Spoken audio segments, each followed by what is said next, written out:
Que alegria, privilégio estar com os irmãos nesta manhã.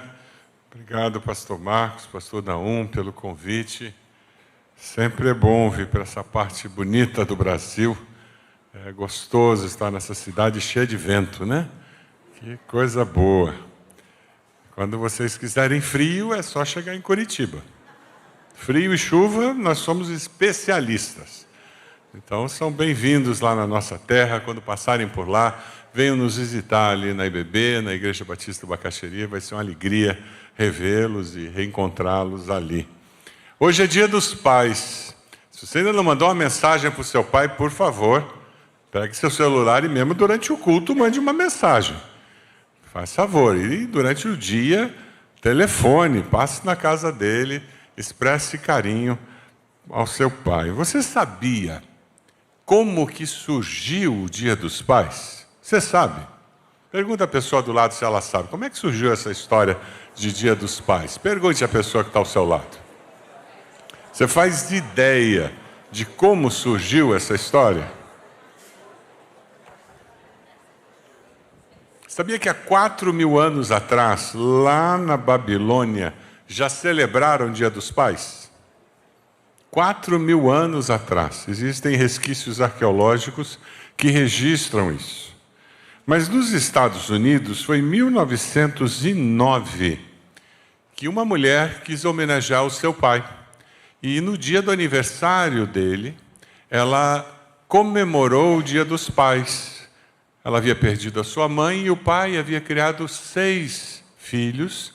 E como gratidão ao pai, ela quis homenageá-lo, por achá-lo um herói, por ter conseguido criar os seus filhos. Esse gesto simples começou a repercutir na região toda, até que em 1972, faz pouco tempo, Richard Nixon, presidente dos Estados Unidos, oficializou o Dia dos Pais nos Estados Unidos. E é por isso que as datas não conferem. O Dia das Mães é a mesma data, mas o Dia dos Pais são em datas diferentes. Aqui no Brasil, isso vai surgir na década de 50.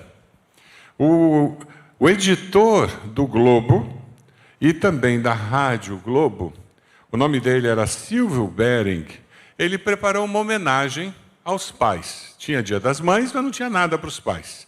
E ele resolveu fazer uma homenagem.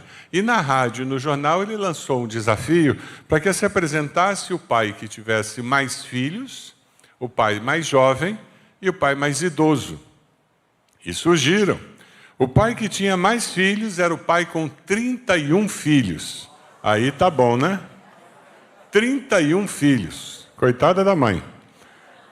O outro tinha 16 anos e já era pai. E surgiu um homem com 98 anos que era pai. Essa ideia repercutiu muito na nação, lá na década de 50. Como naquela época o catolicismo prevalecia na nossa nação, o movimento foi para encontrarmos uma data que, com o calendário dos santos, fosse fortalecida. E adivinha, a data escolhida tem a ver com o dia de São Joaquim, que é considerado pela tradição católica como o pai de Maria e, portanto, o avô de Jesus Cristo. Após a realização do concurso do Dia dos Pais, foi oficializado o 2º domingo de agosto para ser o dia em que celebramos o Dia dos Pais. Tem um pai aí perto de você, bate no ombro dele e diz: Feliz Dia dos Pais. É assim que a história acontece. Mas sabe, mesmo antes de ter Dia dos Pais, a Bíblia já fala sobre o valor dessa pessoa.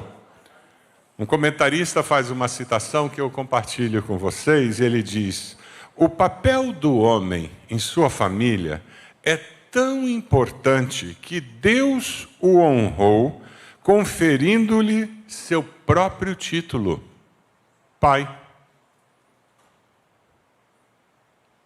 Você, homem, já parou para pensar nisso?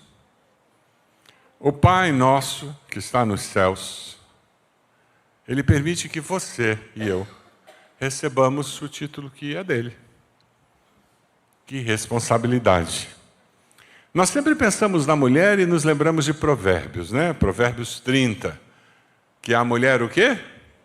Virtuosa. Mas sabe, Provérbios 20, 6 e 7 trabalha com uma qualidade do homem, o homem fiel. Provérbios 26 e 7, vamos ler juntos? Muitos se dizem amigos leais, mas um homem, quem poderá achar? Está vendo? Também tem gente procurando. Não é só procurando a mulher virtuosa, não. A Escritura nos fala para procurar um homem fiel. O homem justo leva uma vida íntegra. Como são felizes os seus filhos. Mas agora eu vou aliviar um pouco o lado dos pais. Anne Frank faz o seguinte comentário. Ela diz: os pais somente podem dar bons conselhos e indicar bons caminhos. Mas a formação final do caráter de uma pessoa está em suas próprias mãos. Você pode andar pelo caminho segurando as mãos dos seus filhos. Você pode ensinar o caminho. Você pode mostrar o caminho. Mas chegará um momento na vida dos seus filhos em que, usando o livre-arbítrio que Deus confiou a eles, em que eles terão que escolher por eles mesmos, que eles andarão pelo caminho. Não é verdade? Deus não tem neto, Deus só tem filho. Filho de crente não é crente. Filho de crente não é crente. Como nós precisamos da graça de Deus para lidar com o livre-arbítrio dos nossos filhos. Agora quem tem filho adulto está dizendo, ufa. Não é verdade? Enquanto eles são pequenininhos, a gente acha que dá conta do recado, aperta o parafuso um pouco mais, a gente dá um beliscão e a gente dá conta do recado. Mas quando eles se tornam adultos, a gente fala quando consultado, não é assim? Você já aprendeu isso? Filho adulto, você dá pitaco quando consultado, e quando não é consultado, você fica em silêncio e ora.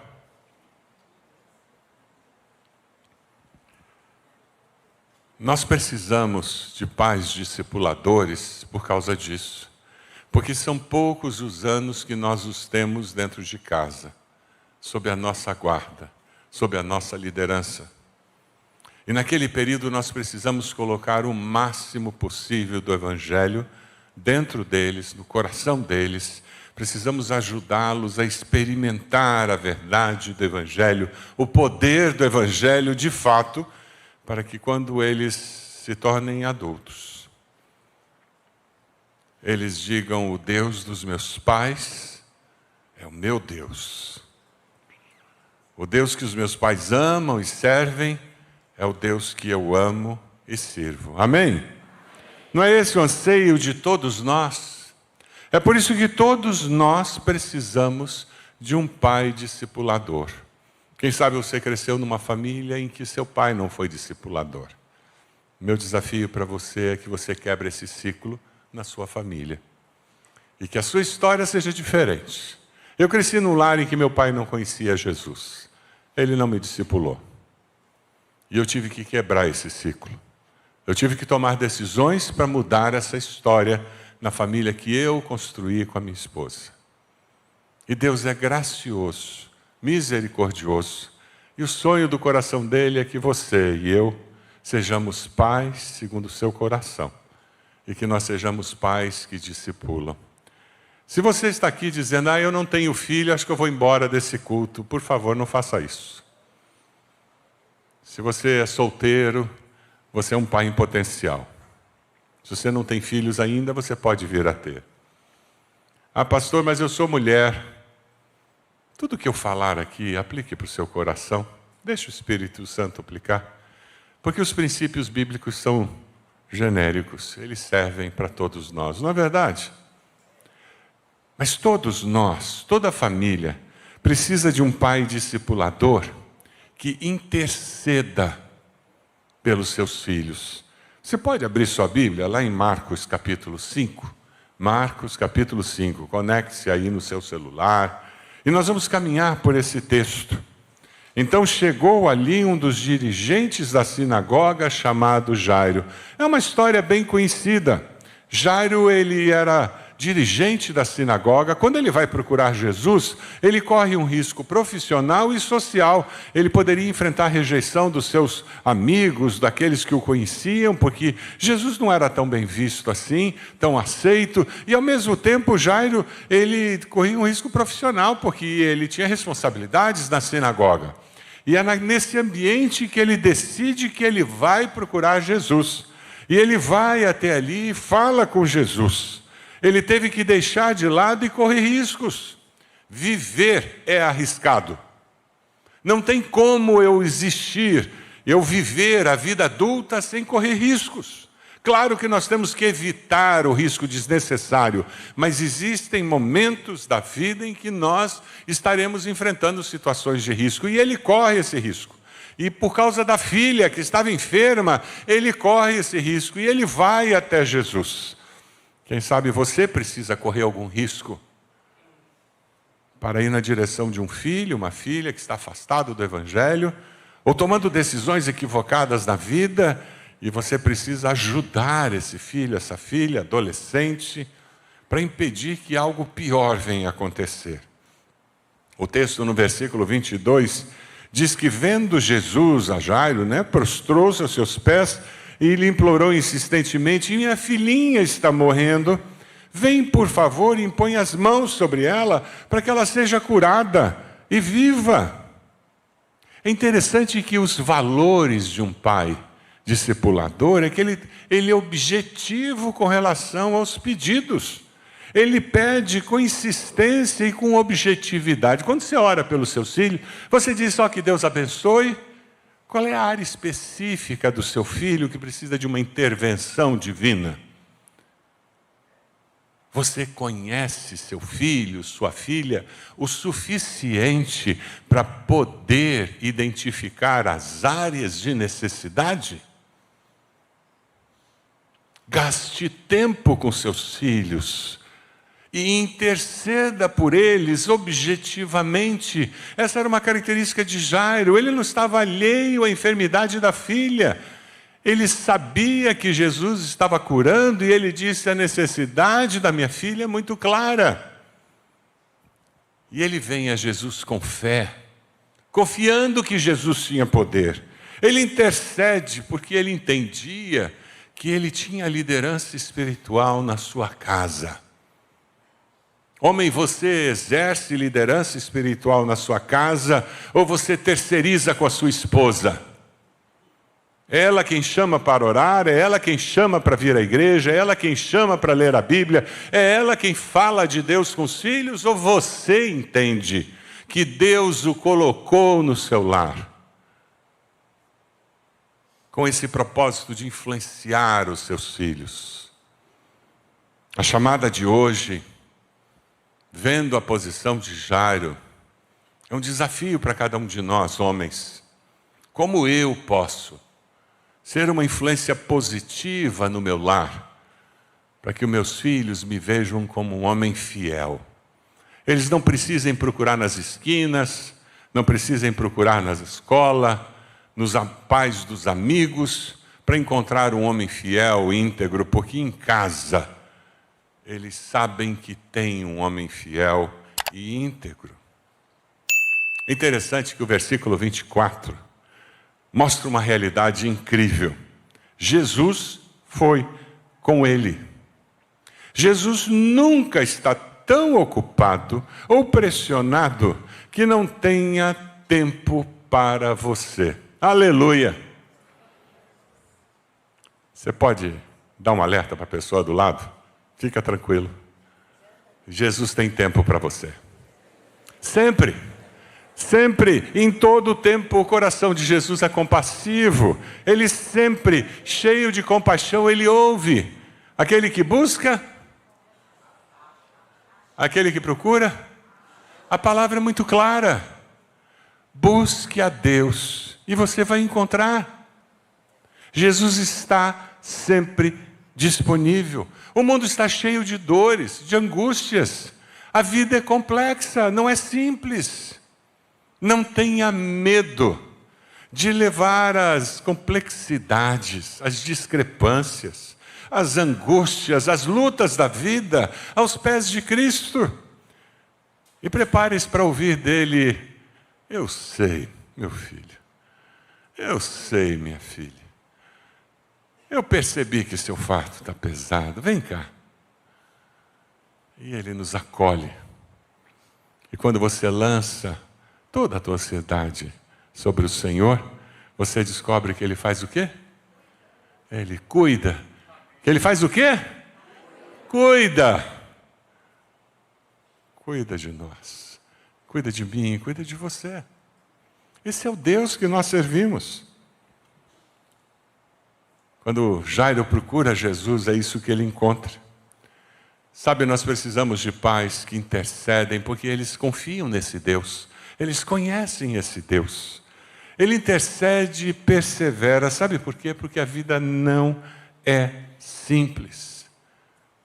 Os nossos filhos precisam de pais que perseverem nesse processo de interceder, de estar diante de Deus por eles e com eles.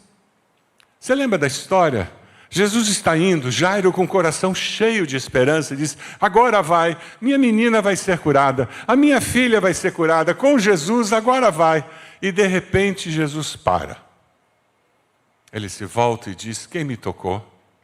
Os discípulos: mestre, todos estão tocando no Senhor, essa multidão ao seu redor. E o que Jesus diz?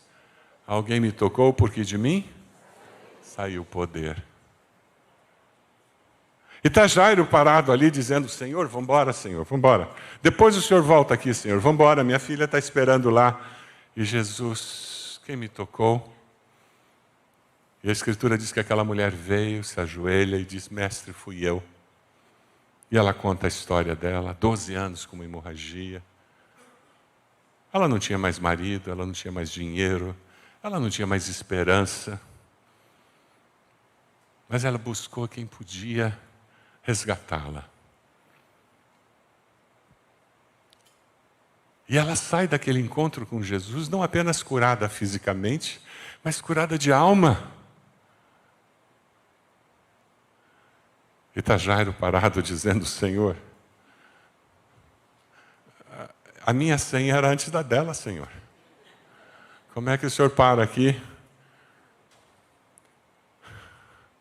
Você acredita que Deus sempre responde às nossas orações? Mas Ele diz sim, a gente adora quando Ele diz sim. Mas Ele diz não, a gente tem dificuldade com os nãos de Deus. Mas qual é a outra resposta que Ele dá? Espere. É o que Jairo está vivendo lá. O tempo dele não era o tempo de Jesus. E ele está esperando. Ele podia ter dado um piti. Sabe o que mais? Cansei, vou embora. Se você não me dá prioridade, eu quero ser VIP. Afinal de contas, sou gente importante. Meu dízimo é grande. Pastor Marcos não tem horário para mim? Não venho mais. Não, ele ficou lá. Ele tinha um foco. Ele sabia o que ele queria. E ele sabia que Jesus era a solução. Eu vou perseverar, Senhor. E é interessante que quando a gente está nesse tempo, é muito importante que a gente reassuma uma posição de pai intercessor que persevera. Sabe por quê? Porque quando eu tenho isso claramente definido dentro de mim, eu vou lidar com os portadores de más notícias. Versículo 35, enquanto Jesus estava falando, chegaram algumas pessoas na casa de Jairo, o dirigente da sinagoga, e disseram o quê? Sua filha morreu. Não precisa mais incomodar o mestre. Momento de desesperança. E agora? Se ele não tivesse parado, eu acho que dava tempo. O que eu faço? Você já teve momentos assim? Parece que meu mundo acabou. Meu mundo ruiu. Eu não sei o que eu faço. Todos nós já passamos por situações assim. Mas se eu tenho um foco, eu sei em quem tenho crido, e eu estou seguro que Ele é poderoso para guardar meu tesouro até o dia final, amém? Então eu persevero, eu continuo confiando mesmo quando eu não entendo, porque eu sei quem é o meu Senhor, e foi o que o Jairo decidiu, eu vou continuar confiando, eu não estou entendendo nada do que está acontecendo. E o desafio que Jesus apresenta para ele é justamente esse. Lá em Marcos 5,36, não fazendo caso do que eles disseram, Jesus disse ao dirigente da sinagoga: não tenha medo, tão somente creia. Você pode dar uma palavra de alerta para a pessoa do seu lado, dizer assim: crê. Aguenta o tranco. Não interessa o tamanho da encrenca, aguenta o tranco. Olha para Jesus, persevera. Deus vai agir. Amém? Ele sempre age. O pai discipulador é aquele que intercede, é aquele que persevera, porque ele crê. Ele sabe que maior é aquele que está comigo do que o que está contra mim, não importam as circunstâncias. Eu queria compartilhar um livro que me abençoou demais, e quem sabe vai abençoar você. Quando os filhos bons fazem escolhas ruins. Muitos de nós temos filhos afastados, filhos que estão se afastando, filhos que têm tomado decisões erradas no casamento, na vida profissional. E você às vezes fica dizendo: esse filho não presta, não tem juízo. Não, eles são bons. Eles têm princípios bons, só que eles estão fazendo escolhas erradas, usando o livre-arbítrio.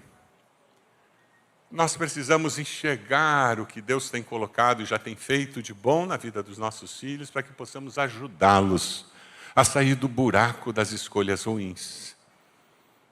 E talvez você tenha um filho ou uma filha que é pródigo, que já está longe do Senhor, negou a fé, cresceu na igreja, conheceu o Senhor, mas hoje não quer saber de igreja, não quer saber de Deus. Eu não preciso de Deus. Como eu vi recentemente de alguém que foi criado na igreja, a pessoa disse: eu acho que Deus criou tudo e deixou a gente aqui, né? E a gente tem que se virar. Eu olhei para a pessoa e disse: o que você está dizendo é que Deus está num canto do universo, jogando paciência, esperando a eternidade passar, enquanto a gente vive nessa terra. Mais ou menos isso. Tem um livro muito bom, lançado recentemente pelo Ministério Pão Diário, nosso Pão Diário, que é Orações pelo Filho Pródigo. Oração pelos Filhos Pródigos. Muito bom esse livro. São orações bíblicas, com textos bíblicos, para você pai, você mãe, para vocês casal, orarem pelos seus filhos, que estão longe dos caminhos do Senhor. Próxima vez que o diabo vier acusar o coração de vocês, eu quero dizer uma coisa muito clara aqui. Você conhece pais, gente crente, consagrada ao Senhor, que criaram os filhos no temor do Senhor e que os filhos se afastaram do Senhor? Conhece? Vocês conhecem famílias disfuncionais, uns crentes encrencados, que têm filhos que são uma bênção? Sabe por que isso acontece? Porque filhos têm livre-arbítrio. É só isso. Nós temos que fazer o nosso melhor pelos nossos filhos, ensiná-los nos caminhos do Senhor, consagrá-los ao Senhor, criá-los no temor do Senhor, no amor do Senhor, e orar para que eles façam as decisões certas. Jesus chega na casa de Jairo e traz esperança de novo. Jesus, Ele sempre traz esperança no meio do caos. É interessante porque o versículo 37 e 39 nos diz que Pedro, Tiago e João, eles foram com Jesus, e quando chegaram à casa do dirigente da sinagoga, Jesus viu um alvoroço, com gente chorando, cheio de carpideiros provavelmente, e se lamentando em alta voz. Então ele entrou e disse: por que todo esse alvoroço e lamento? A criança não está morta, mas dorme. Não foi só na Olimpíada que fizeram pouco caso de Jesus. que desmereceram a beleza e a santidade de Jesus. Não, mas ali naquela casa eles começaram a olhar para ele dizendo, você está louco? Eles começaram a rir, versículo 40. Ele, porém, ordenou que eles saíssem, tomou consigo o pai e a mãe da criança e os discípulos que estavam com ele e entrou onde se encontrava a criança. Aí vem o versículo 41 e 42, é lindo demais. Ele tomou-a pela mão e lhe disse, Talita cumi, que significa, menina, eu lhe ordeno, levante-se. Imediatamente, a menina que tinha 12 anos de idade, levantou-se e começou a andar. Isso os deixou atônitos. Aquele Jairo, que queria acelerar Jesus, e que finalmente Jesus terminou de atender a mulher, e agora com o coração despedaçado, porque a menina tinha morrido, Jesus diz, fica tranquilo. Só creia que eu vou fazer o que você queria que eu fizesse. E eles foram. Ele chega lá, aquele caos na casa. Jesus sabe lidar com caos, não se preocupe. O caos da sua família, da sua vida, Jesus dá conta. E Jesus traz aquela menina de volta da morte, para a alegria daquela família, para a surpresa de todos. Sabe por quê? Porque as chaves da morte estão nas mãos de quem? De Jesus. Ele venceu a morte. Ele ali ainda não tinha ressuscitado, mas ele era Deus encarnado.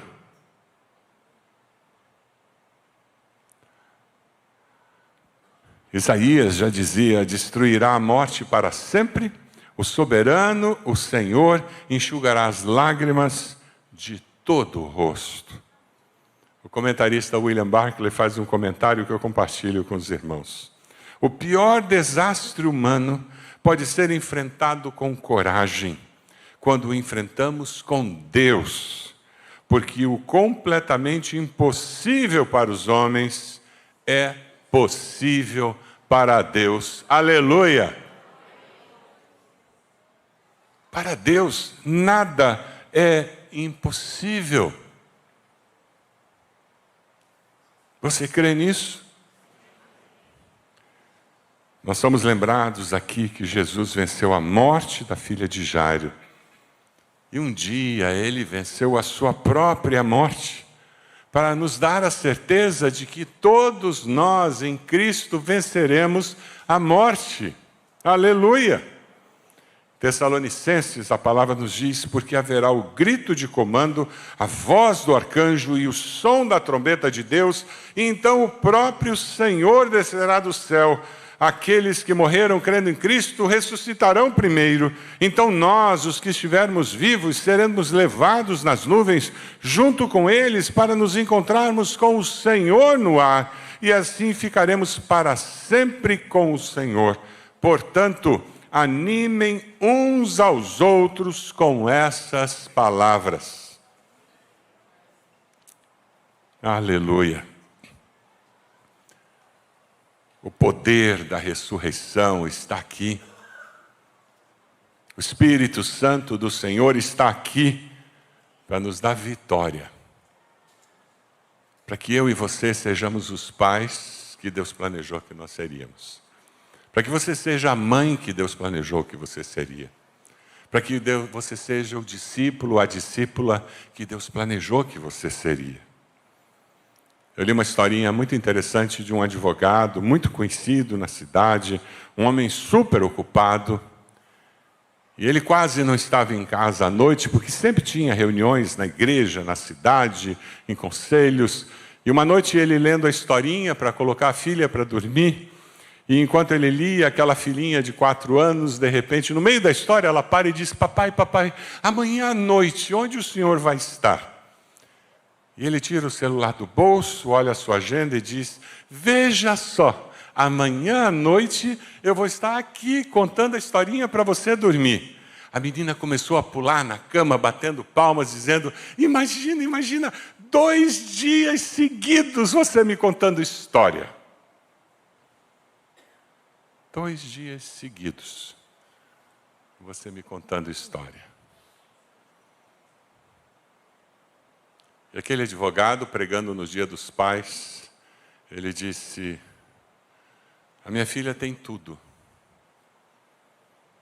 que uma criança pode pedir e querer. Mas naquele momento, eu tive consciência que ela não tinha a minha presença, como ela precisava ter. Porque ela ficou feliz, muito feliz,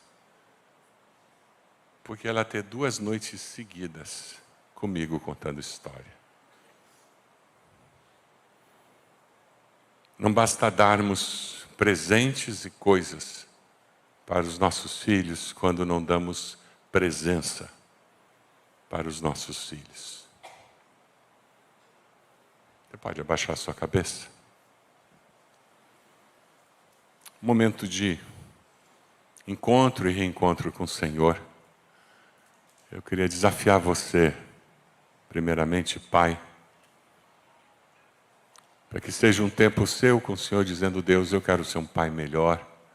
Deus, obrigado porque eu tenho procurado ser um bom pai, mas me ajuda a ter mais presença, a interceder mais pelos meus filhos, com os meus filhos, a prepará-los para a vida, para que um dia eles possam